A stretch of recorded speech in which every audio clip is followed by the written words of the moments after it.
সাহাবায়ে কেরামরা জায়গা বিভিন্ন জায়গা দেখালেন।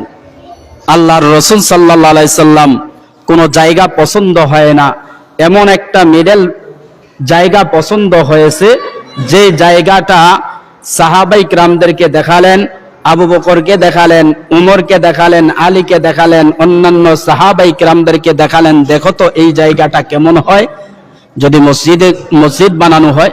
সবাই বললেন ইয়া রাসূলুল্লাহ এই জায়গাটাই পারফেক্ট একটা ভালো জায়গা, এই জায়গাটাই চতুর্দিক থেকে মানুষ আইসা নামাজ পড়তে পারবে, এই জায়গাটা সবচাইতে ভালো জায়গা। আল্লাহর রাসূল বলেন তাহলে এই জায়গার মালিককে বাইর করো। তালাশ করে দেখে একজন ইহুদি। এই মালিককে জোরে বলেন, একজন ইহুদি।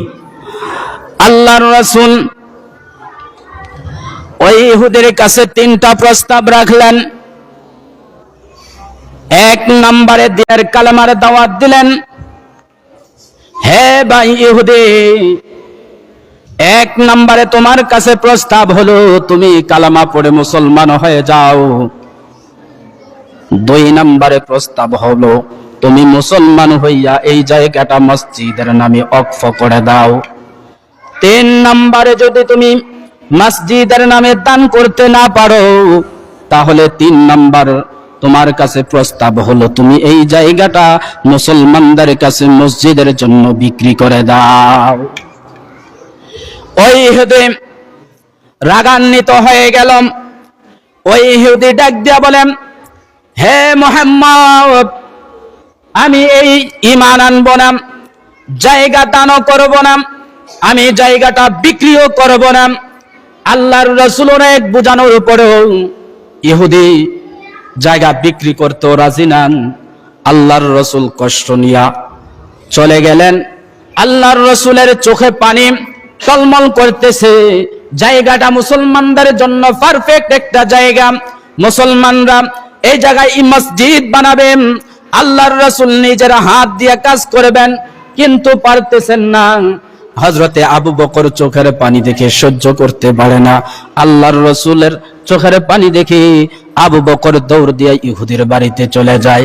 ও ভাই ইহুদি, তোমার কত টাকা লাগবে তুমি বলো, আমি তোমাকে সেই টাকা দেব।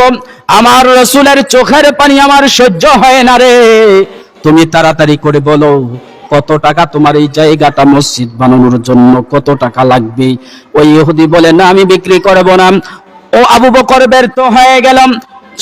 হযরতে ওমরও ব্যর্থ হয়ে গেলেন। হযরতে আলী গেলেন, আলীকেও ধমক দিয়ে পাঠিয়ে দিল, আমি এই জায়গা বিক্রি করব না, ঈমানও আনবো না, দানও করব না। আল্লাহর রাসূলের চোখের পানি যেন দিন দিন বাড়তেছে। হঠাৎ করে হযরতে ওসমান গনি রাদিয়াল্লাহু তাআলা আনহু ইয়ামান শহর থেকে আসলেন।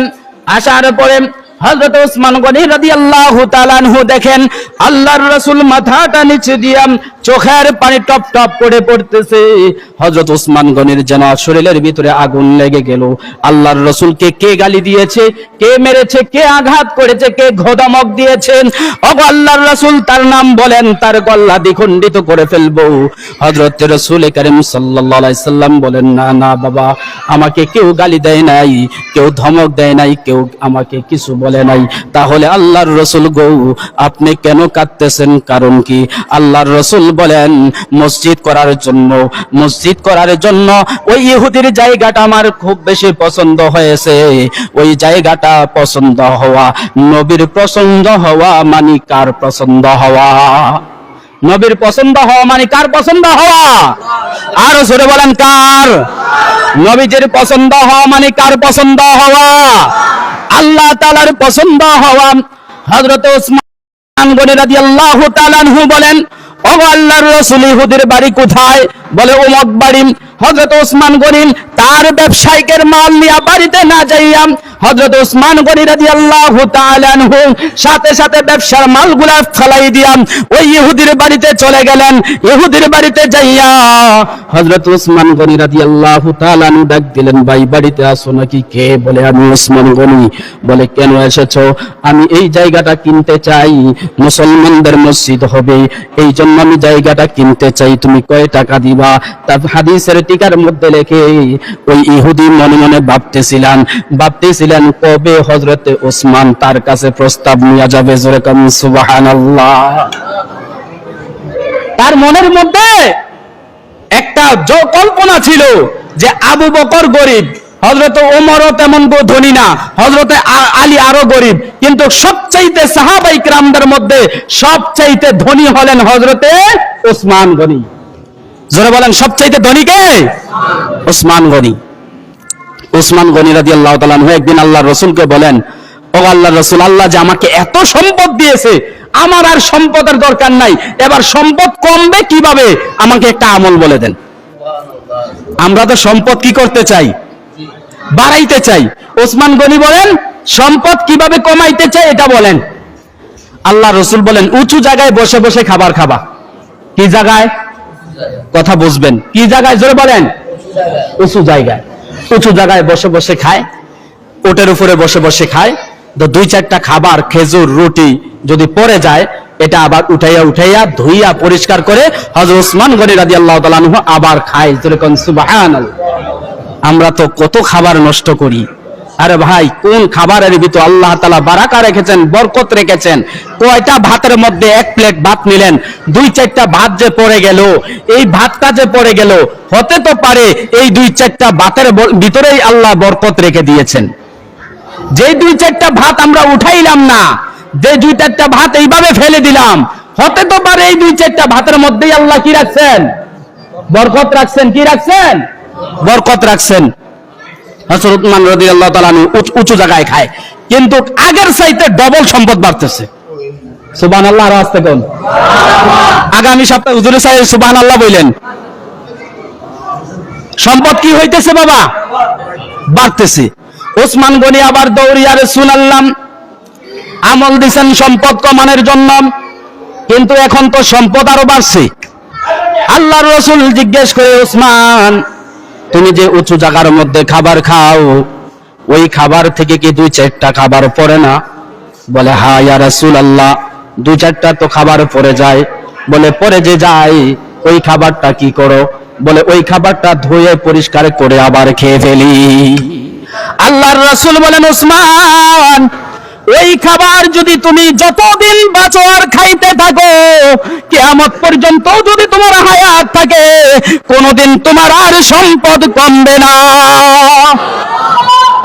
তাহলে বোঝা গেল, যেই খাবার আমরা ফালাইয়া দেই, অপচয় করি। আরে ভাই, আমরা তো অপচয় করি। যারা মক্কা মদিনায় বর্তমানে যায়, নিজে না খাইতে পারলে আরেক ভাইকে ডাইকা খাওয়ায়া দেয়, তারপরও ফালায় না। আরে ঠিক না? ঠিক জোরে বলেন। যারা মক্কা মদিনায় যায় তারা বলতে পারে, নিজেরা খাইতে পারে না, 10 জন আছে, আরো 5 জন ফোন করে আছে, দোস্ত তাড়াতাড়ি খাবার ইন্তজাম করেছে, দেখছে খাবার 10 জনের কভার হবে না, শেষ হবে না, আরো মানুষ আনে। তারা জানে যদি খাবার ফেলে দেওয়া হয় তাহলে খাবারের বরকত নষ্ট হয়ে যায়। খাবারের বরকত নষ্ট হওয়া মানে তার রিজিক কমে যায়, তার সম্পদ কমে যায়। হযরত ওসমান গনি রাদিয়াল্লাহু তাআলা আনহু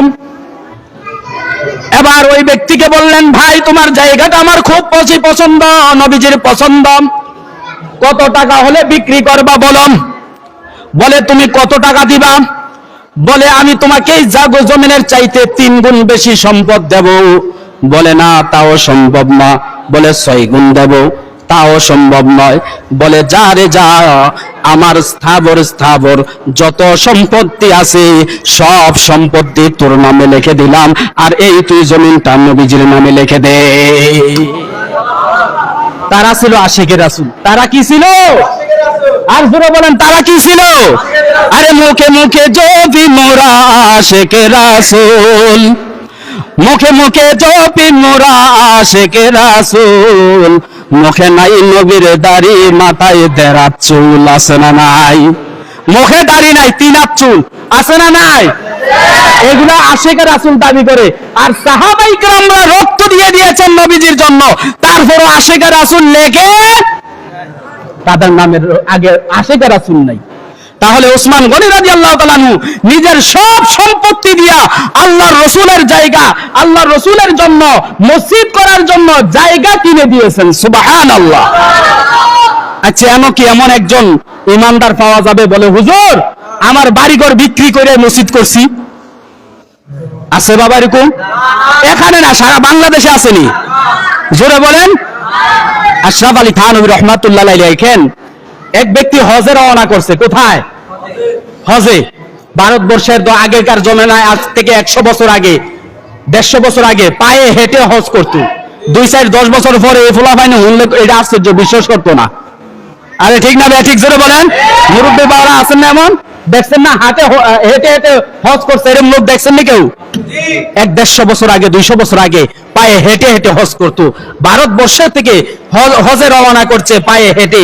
2-4 গ্রাম, সংক্ষেপে বলছি, 2-4 গ্রাম যাবার পরে ওই লোকটা যাই একটা গ্রামের রাত্র হয়ে গেছে, হেঁটে হেঁটে রওনা করছে। কোথায় থাকবে? একটা মসজিদে গেছেন। মসজিদে যাইয়া দেয় জীর্ণ শীর্ণ একটা মসজিদ, ভাঙ্গা মসজিদ। কি মসজিদ জোরে বলেন? ভাঙ্গা মসজিদ। আগের তো তীরের ঘর হইতো, ওই বেড়ার মুলির গড়া ছিল আগে, মুরব্বীরা তো চিনেন। মুলির ঘর, বাঁশের গড়া ছিল, মুলির বেড়া দিয়া বানাইতো। এগুলা 2-4 বছর পরে ভাঙ্গা যাইতো। এটির ভিতরে ইন্দুর দৌড়াদৌড়ি করতো, বিড়াল দৌড়াদৌড়ি করতো। তো ওই ব্যক্তি মসজিদে ঢুকার পরে দেখে যে মসজিদের ভিতরে ইঁদুর, কুকুর, বিড়াল দৌড়াদৌড়ি করতেছে। লোকটা চিন্তা করতেছে, আমি হজে যাইতেছি, যেই হজে হজ করার জন্য যাইতেছি, যেই হজে যেখানে যাইয়া তাওয়াফ করতে যাইতেছি, যে আল্লাহর ঘরে লাব্বাইক বলতে যাইতেছি, আর এমন একটা ঘর, ওই আল্লাহর অংশের একটা ঘর, এমন ঘরটা ভাঙ্গা থাকবে, আর আমি যেই আল্লাহর ঘরে লাব্বাইক বলবো, আল্লাহ যদি কয় লা লাব্বাইক, তোর লাব্বাইক কবুল হইব না, কারণ তোর বাড়ির মসজিদ, তোর আশেপাশের মসজিদ তুই ভাঙ্গা রাইখা তুই আমার কাছে এসে হাজিরা দিতি, যদি ওই মসজিদ আল্লাহ যদি বলে লা লাব্বাইক, তোর হজ কবুল হইতো না, তাহলে আমার এই কষ্ট করে আইসা এই টাকা পয়সা নষ্ট কইরা কোনো লাভ। তার মনের ভিতরে আল্লাহর একটা প্রেম ঢুকে গেছে। যেমনটা আপনারা মনে করেছেন এখানে একটা বড় মসজিদ দরকার, আরো সুন্দর একটা মসজিদ দরকার, ওই লোকটাও এরকম মনে মনে ভাবছে, হজে যাইতাম না, হজে না যাইয়া একটা কাজ করি, এই টাকা যেগুলা নিয়ে রওনা করছি আমার খরচের, এই খরচটা দিয়া আমি এই ঘরটাকে পূর্ণ নির্মাণ করে পরিপূর্ণ একটা সুন্দর মসজিদ করে দেই। সুবহানাল্লাহ বলবেন না? একটা মসজিদ করে দিই। লোকটা সকালবেলা গ্রামবাসীকে ডাকলো। আগেকার দিনের মানুষ তো খুব গরিব সবাই ছিল, অনেক বাবা আছে এখানে। সকালে মুক্ত পড়বে দূরের কথা, উনার বাপে, মুরব্বী বাপে ডাক দিয়া কইছে, আজকে মুক্তব যাওয়ার লাগতো না, গরুর হালটা লইয়া পাত্র ল, সেটা বাদ থাকবে না পড়ালেখা। আরে ঠিক না বে ঠিক জোরে বলেন বাবা? মুরব্বীরা আসেন না এরকম? পেটে ভাত থাকলে না পড়ালেখা। তো ওই মুরব্বীদেরকে ডাকা হয়েছে। ডাকার পরে বলছে, যদি আপনার ভালো চায় আপনি মসজিদটা করে দেন। লোকটা মসজিদ কইরা 2-3 দিন থাইকা মসজিদ কইরা, মসজিদে যে টাকাগুলা লইয়া হজে রওনা করছিল ওই টাকা তো মসজিদ বানাই নিছে। এখন তার যাওয়ার পথের খরচ নাই, খাওয়ার খরচ নাই। লোকটা বাড়িতে চলে গেছে। লোকটা কই গেছে? জোরে বলেন, কোথায় গেছে? বাড়িতে চলে গেছে। সুন্দর করে শুনেন, লোকটা পথ দিছিল কোথায়? জোরে বলেন, পথ দিছিল কোথায়? হজে। হজ না কইরা কি করছে? আরে জোরে বলেন, কি করছে? মসজিদ করছে। লোকটা বাড়িতে চলে গেছে। তো ওই গ্রামের আরো 2-4 জন লোক কয়, ঠিক আছে তুমি জন যাইবা না, টাকা শেষ হয়ে গেছে, আমরা হজে যাই, তুমি বাড়িতে চলে যাও। ওরা হজে চলে গেল। হজে যাবার পরে যখন তাওয়াফ করতেছেন, ওই যেই লোকটা টাকা দিয়া মসজিদ নির্মাণ করেছে ওই লোকটা তো বাড়িতে চলে গেছে। ওই লোকটাকে আব্দুর রহমানের সাথে আব্দুল মালিক, আব্দুর রহিম ছিল। আব্দুর রহমান তো হজ করে নাই, আব্দুর রহমান বাড়িতে চলে গেছে। আব্দুর রহিম, আব্দুল মালিক হজে গেছে। যখন তাওয়াফ করতেছিলেন ওই মুহূর্তে দেখে আব্দুর রহমানও তাদের সাথে তাওয়াফ করতেছে। জোরে কোন সুবহানাল্লাহ। আব্দুর রহমান কি হজ করে নাকি? জোরে বলেন। আব্দুর রহমান কোথায় আছে? বাড়িতে। জোরে বলেন, আব্দুর রহমান কোথায় আছে? বাড়িতে। এখন আব্দুর রহিম, আব্দুল মালিক আশ্চর্য হয়ে যায়, ভাই তোমার তো হাত খরচ নাই, তুমি কিভাবে আসলে? তুমি কিভাবে হজ করতে আসলে? আব্দুর রহমান কোনো জবাব দেয় না। এবার যখন মসজিদে নববী জিয়ারত করতে যাবেন, ওই জায়গায় আব্দুর রহমানের সাথে দেখা। যখন সাফা মারওয়ায় যাবে তখনও দেখান। সবাই আশ্চর্য হয়ে যায়, আব্দুর রহমান তো হজে আসার কথা নয়। এবার সবাই যখন হজের কাজ কমপ্লিট করে বাড়িতে চলে আসছে, আয়েশা দেখে সবার আগে আগে আব্দুর রহমান বাড়ির মধ্যে। জোরে কোন সুবহানাল্লাহ। আব্দুর রহমান কোথায়? বাড়িতে। সবাই জিজ্ঞেস করে, ভাই তোমার সাথে তো হজে দেখা হয়েছিল তাওয়াফ করবার সময়। না, আমি তো হজে যাই না। না, তোমার সাথে কথা হয়েছে, মুসাফা হয়েছে, সালাম হয়েছে। না, তো আমি হজে যাই না। যারা মদিনা শরীফে দেখা হয়েছে তারা কয়, ভাই তুমি তো হজের থেকে আসলে, তুমি হজ করলে, আমার সাথে দেখা হয়েছে। কয়, না আমি তো হজ করি না। তৎকালীন জমানায় আশরাফ আলী থানভী রহমাতুল্লাহর কাছে শরণাপন্ন হয়, বলে হুজুর আমি তো হজে যাই নাই, আমাকে সবাই বলতেছে হজে দেখছে, এর কারণটা কি? আশরাফ আলী থানভী রহমাতুল্লাহ আশ্চর্য হয়ে বলেন, বাবা তুমি হজ করো নাই? বলে না। তোমাকে কে দেখছে? তাদেরকে ডাকো। তাদেরকে ডাকা হলো। তোমরা সত্যি দেখেছো?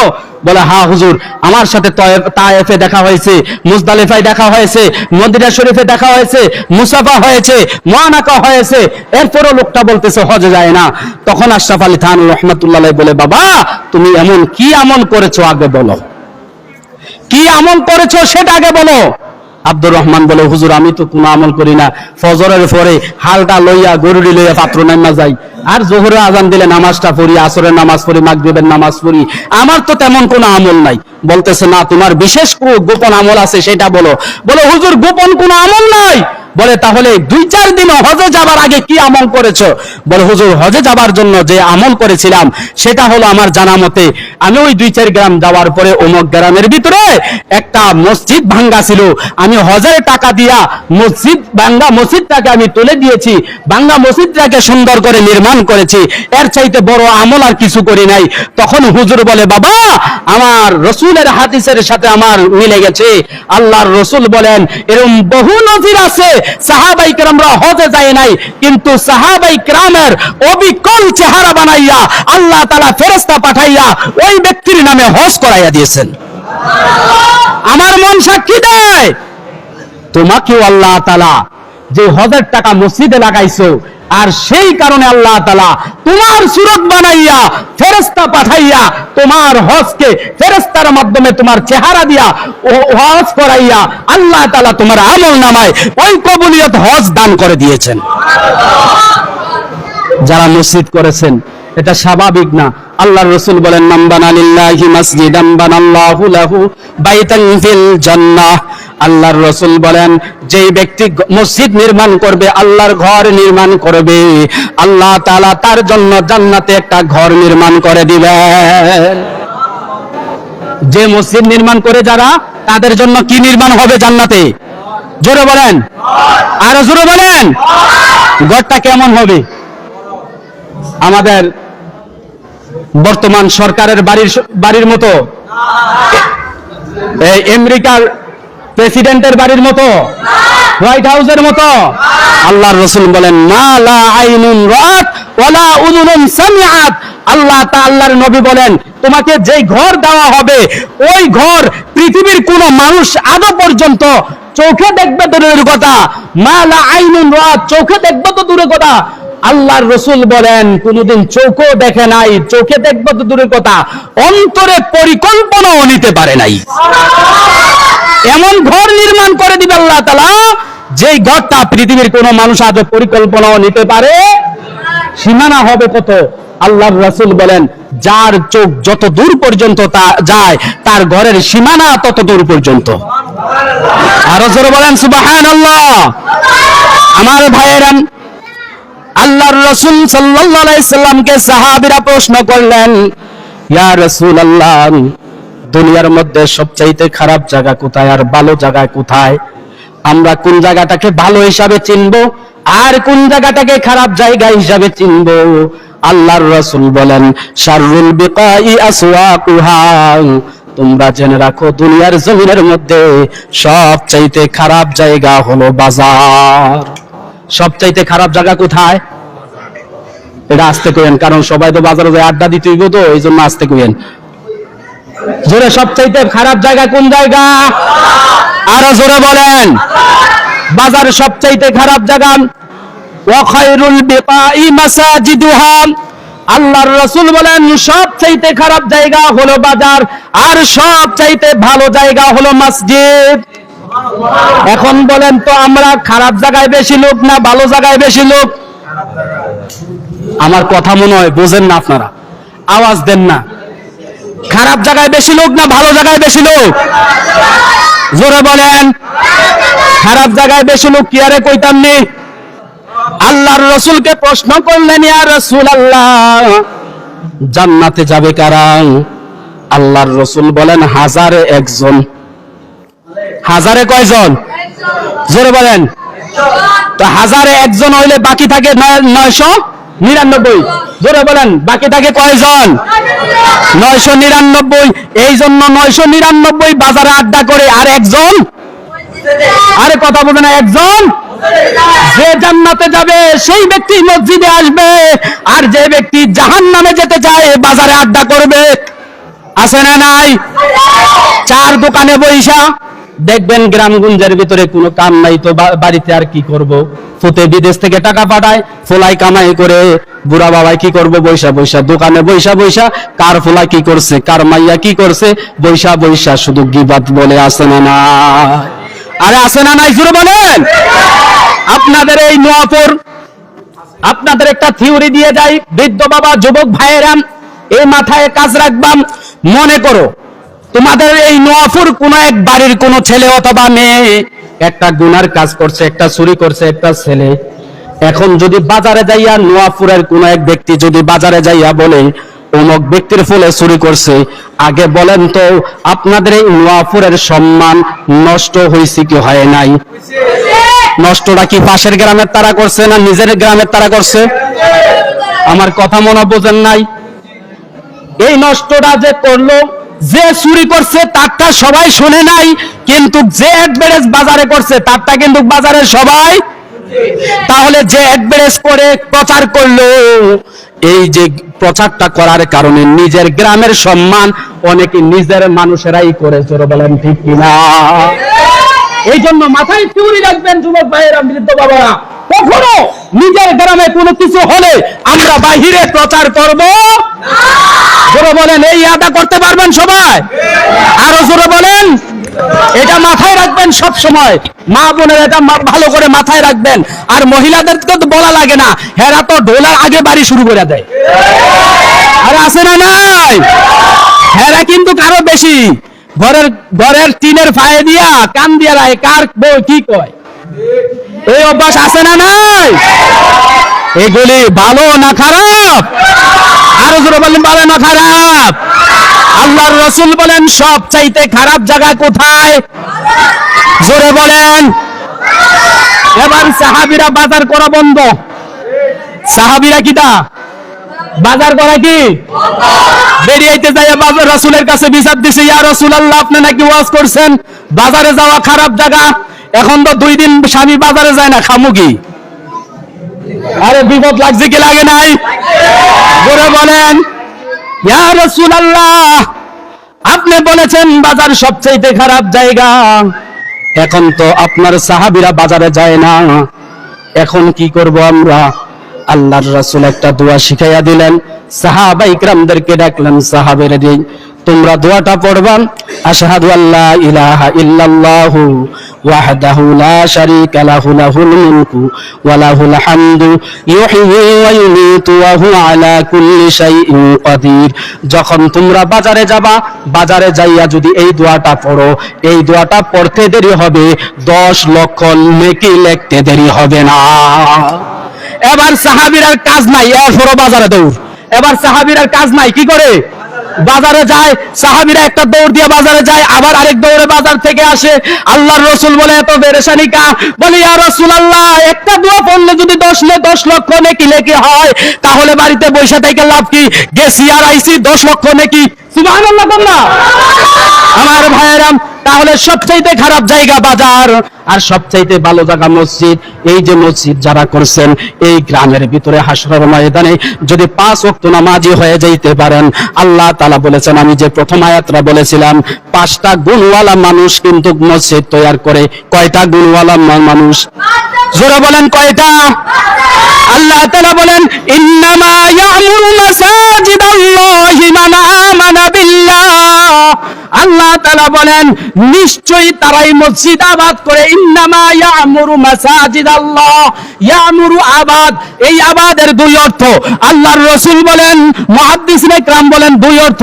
আবাদ করার এক অর্থ হলো মসজিদ নির্মাণ করা, আর এক আবাদ শব্দের অর্থ হলো মসজিদ নির্মাণ করার পরে সদা সর্বদাই মসজিদের সাথে লেগে থাকা। কয় অর্থ আবাদ শব্দের অর্থ? ইয়ামুরু শব্দের অর্থ আবাদ করা। আবাদের দুই অর্থ, এক হলো মসজিদ যে জায়গায় নাই বড় দরকার বড় করা, মসজিদ সৌন্দর্য করা, আল্লাহর ঘরকে সৌন্দর্য করা, আল্লাহর ঘর বানানো। আরেক অর্থ হলো ঘর বানানো কমপ্লিট হলে সদা সর্বদাই মসজিদের সাথে লেগে থাকা।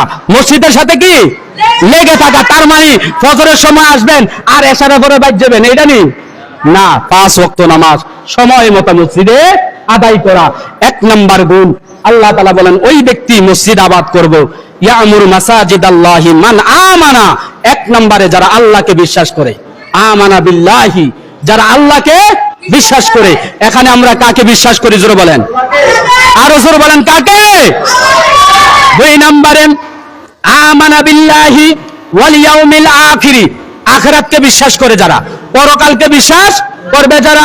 ওয়াল ইয়াউমিল আখির, ইন্নামা ইয়ামুরু মাসাজিদাল্লাহি মান আমানা বিল্লাহি ওয়াল ইয়াউমিল আখির ওয়া আকামাস সালাত, 3 নম্বরে নামাজ আদায় করবে যারা। 4 নম্বরে ওয়াতাজ যাকাত, 4 নম্বরে যাকাত আদায় করে যারা। 5 নম্বরে ওয়ালাম ইয়াখশা ইল্লাল্লাহ, আল্লাহ ছাড়া কাউকে ভয় করবে না। আল্লাহ ছাড়া আমরা কাউকে ভয়, জোরে বলেন কাউকে ভয় করেন নাকি? জোরে বলেন, আরো জোরে বলেন কাউকে ভয় করেন? আল্লাহ ছাড়া কাউকে ভয় করে না। এই 5টা যার মধ্যে গুণ থাকবে তারাই মসজিদ আবাদ করে। অতএব বোঝা গেল আজকে যারা এই মসজিদ নির্মাণ করেছে 5টা আমল আমাদের মধ্যে আছে না নাই? আমাদের এই 5টা, 1 নম্বরে আল্লাহকে বিশ্বাস করি, 2 নম্বরে আখিরাতকে বিশ্বাস করি, 3 নম্বরে নামাজ কায়েম করতে হবে। কি করতে হবে? এই মসজিদ দিয়া গেলাম গা, আগামী জুমার দিন আইয়া দেখলু খতিব সাহেব আইছে না না আইছে, ঠিক আছে না বাবা? আর মাঝখানে 7 দিন 5-7 35 ওয়াক্ত নামাজ বাদ। এরকম মুসল্লিও আছে না নাই? আরো জোরে বলেন আছে না নাই? নাতি কয় দাদা নামাজ পড়ার লাগে আমনে পড়েন, ওয়াজ তো বহুতে শুনছি, ওয়াজ তো কি বহুতে শুনছি। ওই দাদা আর নাতি গেছে নদীর এইবারে ওয়াজ শোনার লাগিয়া। ওয়াজ শোনার পরে এখন রাতের 12টা বাজে, নদীর মাইদার মাঝি নাই, নৌকাও নাই। মাঝি নাই কি নাই? নৌকাও নাই। এখন দাদা ডাক দিয়া কয়, নাতি ডাক দিয়া কয় দাদা কেমনে যাইবেন? কয় 70 বছর যেমনে যাই আজকেও এমনে যাবো। বলে কেমনে যান? বলে পানির কিছু নামবো, লুঙ্গি আস্তে উপরে উঠবো, যদ্দূর নামবো লুঙ্গি তদ্দূর উপর দিকে উঠতে থাকবো, যখন কোমর পানি থাকবো তখন লুঙ্গি কই থাকবো? আরে জোরে কয় না, লুঙ্গি কই থাকবো? কয় হুজুরে না ওয়াজ করছে লুঙ্গি উপরে উড়ান ফরজ তরক কবিরা গুনাহ। কয় নাতি রে নাতি, 70 বছর এই পারে ওয়াজ শুনি, এই পারে ওয়াজ এই পারে রাখা দেয় আর এই পার নেই না। 70 বছর ওয়াজ এই পারে রাখি, ওই পার আর নেই না। অতএব জুমার আলোচনা জুমাতেই থাকবে। আর 5 ওয়াক্ত নামাজ পড়া দরকার আছে, আরে দরকার আছে, আরো জোরে বলেন দরকার। তাহলে নিয়ত করেন আল্লাহ যতদিন আমাদেরকে বাঁচাই রাখবে, যে যেখানে সময় হবে আমরা 5 ওয়াক্ত নামাজ পড়বো।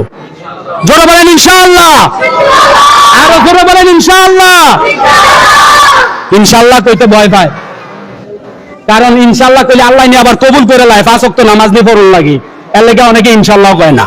আরো জোরে বলেন ইনশাআল্লাহ। একবার গরু কিনতে রওনা করছে ঈদের বাজারে, কোন বাজারে জোরে কোন? 50,000 টাকা লয়ে রওনা করছে। পথের মধ্যে বাড়িওয়ালা ডাক দিছে, কিরে কই যাস? কয় কাকা গরু কিনবো। কত দিয়া? কয় 50,000। কয় ইনশাআল্লাহ। কয় ইনশাআল্লাহ কি দরকার? পকেটে আছে, বাজারে গরু আছে, টাকা দেবো গরু নেবো, ইনশাআল্লাহ কি দরকার? ভবিষ্যতের কথা বলতে ইমানদাররা ইনশাআল্লাহ বলে। জোরে বলেন ভবিষ্যতের কথা বলতে ইমানদাররা ইনশাআল্লাহ। সব কাজে জোরে বলেন ভবিষ্যতের কথা বলতে ইনশাআল্লাহ। আল্লাহ নিলে বিদেশ যাবো ইনশাআল্লাহ, আল্লাহ নিলে। এখন হ্যাঁ কয় পকেটে টাকা আছে, বাজারে গরু আছে, ইনশাআল্লাহ বলা দরকার কি? আরেকজনে দেখা হয়েছে কয় পকেটে টাকা আছে, বাজারে গরু আছে, ইনশাআল্লাহ বলা দরকার কি? এবার বাজারে গেছে, গরু দরদাম করা হয়েছে কমপ্লিট 50,000 টাকা। এবার আব্দুর রহমান পকেটের মধ্যে হাত দিছে, হাত দিয়া দেখে পকেটের তলা নাই। হাত দিয়া দেখে পকেটের কি নাই, পকেট কি হয়েছে? আরে জোরে বলেন, পকেট মার হয়েছে, কি হয়েছে? এবার মন খারাপ, ওই বাড়ির পাশে দিয়া দেখা, ওই জমিদার ডাক দিয়ে, কি রে আব্দুর রহমান, গরু কই? কয় ইনশাল্লাহ কিনি না। এবার কি কয়? এবার ইনশাল্লাহ। আরে এখন ইনশাল্লাহ 1000 বার কইলো কাম হইব? জোরে বলেন। তাহলে প্রত্যেক ইমানদার ভবিষ্যতে কাজ করতে হলে কি বলবো? তাহলে আমরা ইনশাল্লাহ 5 ওয়াক্ত, জোরে বলেন 5 ওয়াক্ত। আল্লাহ তাআলা আমাদেরকে যা কথাগুলা বললাম, এই এলাকার মানুষ আজ আলহামদুলিল্লাহ, যুবক এবং বৃদ্ধ বাবারা প্রায়গুলা দাড়িওয়ালা, নামাজে চেহারা দেখা যাচ্ছে। আমি শেষ অনুরোধ করব, দুটা কথা। একটা কথা, বাবা, আমি এই দুনিয়ায় থাকবো না। কে কতদিন থাকবেন কেউ গ্যারান্টি দিতে পারবো? রাতের বেলা ভালো অবস্থায় ঘুমাইছেন, সকালবেলা দরজা ভেঙ্গে বের করতে হয় মরা লাশ। এরম নজির আপনাদের নোয়াপুর এলাকার আশেপাশে হয়েছে কি হয় নাই? জোরে বলেন, হয় কি হয় না? তাহলে বোঝা গেল বাবা, আমার যেই কোনো মুহূর্তে মালাকুল মউত আজরাইল আসবে। আলোচনা করলে বহু সময় দরকার, জুমার দিন। তাহলে আমার জীবনের কোনো গ্যারান্টি নাই, যেই কোনো মুহূর্তে আমার মালাকুল মউত আজরাইল চলে আসবে। আসার আগে আগে আমি নামাজি হয়ে যাই। আমি কি হয়ে যেতে হবে? জোরে বলেন। নামাজ হইলেই সব গুনার কাজ ছেড়ে দিবেন। আল্লাহ তাআলা সব গুনার কাজ আপনার মাধ্যম থেকে উঠাই দিবেন। ইন্না সলাতা তানহা আনিল ফাহশাই ওয়াল মুনকার। আল্লাহ তাআলা বলেন, নিশ্চয়ই নামাজ মানুষের ফাহেসা কাজ, গুনার কাজ থেকে দূরে রাখে। নামাজ পড়বেন, গুনার কাজ আস্তে আস্তে ছেড়ে যাবে। সাহাবীরা বললেন, ইয়া রাসূলুল্লাহ, কয়েকজন সাহাবী রাসূলের কাছে অভিযোগ করলেন, ইয়া রাসূলুল্লাহ, অমুক সাহাবী নামাজও পড়ে, আবার বাইরে যাইয়া চুরিও করে, নামাজও পড়ে, আবার বাইরে যাইয়া আগরবাতিও টানে। এরকম লোক আছে না নাই? আরে আগরবাতি বুঝেননি আপনারা? আছে না নাই? নামাজি বড় মুরব্বী, দাড়ি পাইকে গেছে মুরব্বীর, কিন্তু তারপরও আছে না নাই? ও মুরব্বী কামতাছে, কই ইয়া রাসূলুল্লাহ, হ্যাঁ নামাজও পড়ে আবার গুনার কাজও করে, এটা কেমনে সম্ভব? আল্লাহর রাসূল সাহাবীকে বললেন, এই সাহাবীর নামাজ হইতে দাও। কি হইতে দাও? নামাজটা হইতে দাও। আল্লাহর রাসূল বুঝাইলেন, এখনো তার নামাজ আল্লাহর দরবারে কবুল। যেই দিন যেই ব্যক্তি নামাজ কবুল হয়ে যাবে, ওই ব্যক্তির মধ্যে আর গুনার কাজ থাকবে কোন গুনার কাজ করতে গেলে মনে করবে, হাই রে, আল্লাহকে ভয় করে, আখেরাত আছে, পরকাল আছে, জাহান্নাম আছে, আমার পরকালে শাস্তি আছে। তার নামাজে তখন বলে দিবে, আমি নামাজি, আমি গুনার কাজ করতে পারবো না। এই নামাজ পড়নেওয়ালা ব্যক্তিরা আস্তে আস্তে গুনাহ থেকে দূরে থাকবে। এই জন্য ইনশাআল্লাহ বলেন, আমরা সবাই 5 ওয়াক্ত নামাজ পড়বো। আরো আস্তে বলেন, ভারত থেকে দৌড়ানি দিব, আস্তে কল। বর্ডার মনে বেশি দূরে না, দেখে আসছি। ভয় পাইতেছেন নাকি? তাহলে এত ভয়ের কি স্যার? আমরা কাকে ওয়ালাম ইয়াখশা ইল্লাল্লাহ, আল্লাহ ছাড়া কাউকে। আল্লাহ তাআলা আমাদেরকে নামাজি বানান। আমরা যতটুকু ইবাদত করছি, আল্লাহ তাআলা এই মসজিদটা যারা নির্মাণ করেছেন, যাদের অর্থ ব্যয় হয়েছে, আচ্ছা আলোচনা করলে বহু দরকার প্রয়োজনের। আল্লাহ তাআলা যারা এই অর্থ করে দিয়েছে, এলাকার মানুষেরা জায়গা দিয়েছে, যে যেইভাবে আল্লাহর এই ঘরটাকে সাজাইছে, আমরা আল্লাহ তাআলার কাছে দোয়া করি, আল্লাহ তাআলা যেন কঠিন হাসরের দিনে আমরা যখন জাহান্নামী হয়ে যাব, আল্লাহ তাআলা যেন আমাদের এই মসজিদের উসিলা করে, এই নামাজের উসিলা করে, ভালো আদবের উসিলা করে আমাদেরকে নাজাতের ফয়সালা করে দেন।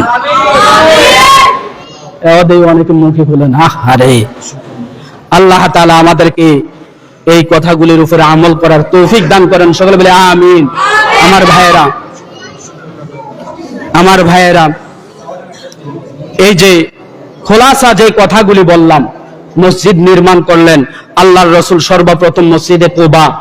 এই যে আপনারা মসজিদ নির্মাণ করেছেন, এই যে মসজিদের জন্য অর্থ দিয়েছেন, মূল কথা হলো আপনারা এই মসজিদটাকে দাঁড় করিয়েছেন কার জন্য? জোরে বলেন, কার জন্য? আল্লাহর জন্য না, এখানে কোন নেতা নেত্রীর জন্য। মসজিদ নিয়ে আল্লাহর রাসূল বলেছেন, কিয়ামতের একটা আলামত হলো এমন একটা সময় আইব, মসজিদ নিয়ে দলাদলি করব। মসজিদ নিয়ে কি করব? আরে কথা বোঝেন না, মসজিদ নিয়ে কি করব? বিভিন্ন জায়গায় দেখা যায়, না বললে নয়, সময় পাল্টায়, কমিটি পাল্টায়, সময় পাল্টায়, ক্ষমতা পাল্টায়, কমিটি পাল্টায়, বিএনপি আইলে বিএনপির তারা, আওয়ামী লীগ আইলে আওয়ামী লীগের তারা, জামাত আইলে জামাতের তারা। এটা বিএনপির মসজিদ, আওয়ামী লীগের মসজিদ, জামাতের মসজিদ, জাতীয় পার্টির মসজিদ? মসজিদ আল্লাহর ঘর সকলের, মসজিদ আল্লাহর ঘর। আমাদের মসজিদের কমিটি হবে আমলদারি নামাজি। বিএনপির মধ্যে নামাজি হলে কমিটি, আওয়ামী লীগের মধ্যে নামাজি হলে কমিটি, জামাতের মধ্যে নামাজি হলে কমিটি, জাতীয় পার্টির মধ্যে নামাজি হলে। কথা বুঝাইতে পারছি? এরপরে আরেকটা সমস্যা হয়, বিভিন্ন জায়গায় দেখি, এক জায়গায় আলহামদুলিল্লাহ আজকে প্রায় 12 বছর এক জায়গায় জুমার নামাজ চালাইতেছি আপনাদের দোয়ায়, কিন্তু আলহামদুলিল্লাহ এমন ভাবে কমিটি গঠন করে নিয়েছি, যেমন এমন ভাবে কমিটি গঠন করছি, দুনিয়া উল্টাইবো, কমিটি আর মসজিদ উল্টাইতো না, পরিবর্তন হইতো না। একেবারে রিক্সা চালক মসজিদের কমিটি, তার মধ্যে কি পাইছি? আমানতদার পাইছি। কি পাইছি? আমানতদার বোঝেন? মসজিদে টিয়া জমা রাখে আর দিছে পাওয়া যায় না 2 বছর পরে হিসাব। বিভিন্ন জায়গায় আছে না নাই? তো আমার ভাইয়েরা, এই মসজিদ করছেন অর্থ দিয়া, ব্যয় দিয়া, আল্লাহকে সন্তুষ্ট করার জন্য। এই জন্য খতিব আসছে, মৃত্যু পর্যন্ত থাকবে। মসজিদ আছে, কিয়ামত পর্যন্ত আসবে, আর আসবে কিয়ামত পর্যন্ত থাকবে। আর কমিটি আসবে আর যাইব। কমিটি, আরে কথা বোঝেন নাই? আমানতদার ঠিক, মৃত্যু পর্যন্ত ঠিক। আমানতদার ঠিক নাই, পরের দিন বিদায়। আরে ঠিক, জোরে বলেন ঠিক না? মসজিদ এমন ভাবে আমরা চলে নেব, খতিব সাহেবকে এমন ভাবে সম্মান করব যে খতিব সাহেব থাকবে, মসজিদে থাকবে। এবং এই সমাজটার ভিতরে আমি চাই যুবকেরা এমন সুন্দরভাবে একটা গঠন করে তোলো, প্রত্যেক কমিটিরা যারা মুরব্বী আছেন, বাবারা আছেন, প্রতিদিন ফজরের পরে আধা ঘন্টা কোন ভাই মসজিদে আসে নাই, কেন আসে নাই, এইভাবে মসজিদের যেমন একটা কমিটি হয়, নামাজি একটা কমিটি বানান। কথা বোঝেন নাই? যুবকরাও বানান, মুরব্বী বাবারাও থাকবেন, ইনশাল্লাহ দেখবেন এই মসজিদ ভরপুর হয়ে যাবে নামাজির দ্বারা। তাহলে এই নামাজির দ্বারা যখন ভরপুর হয়ে যাবে, রহমত কার পক্ষ থেকে আসবে? যারা বলেন কার পক্ষ থেকে আসবে? আল্লাহর পক্ষ থেকে আসবে। অতএব আল্লাহর পক্ষ থেকে যখন রহমত আসবে, বাড়ি ঘরে অভাব অনটন থাকবে না। বাড়ি ঘরে অভাব অনটন, মারামারি থাকবে না। যখন নামাজি হয়ে যাবে, যখন সবাই নামাজি হয়ে যাবে, যখন সবাই মসজিদের প্রতি মহাব্বত থাকবে, সবাই মসজিদকে দেখবো, তখন আলহামদুলিল্লাহ দেখবেন সবার দিল পরিষ্কার হয়ে যাবে। আমার ভাইরা, হাদিস শরীফ আছে, মসজিদ বেশি বেশি ঝাড়ু দিলে দিল পরিষ্কার হয়। কি পরিষ্কার হয়? জোরে বলেন। মসজিদের ইমাম সাহেবের অপেক্ষা করবো আমরা? জোরে বলেন।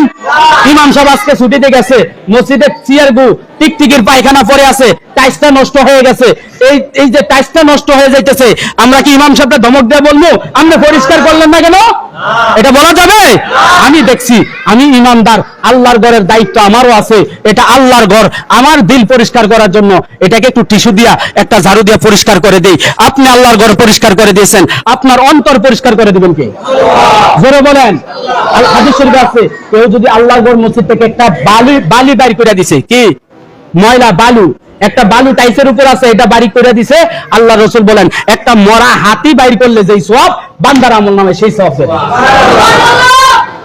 কথা বুঝাইতেছে বাসি বাবা?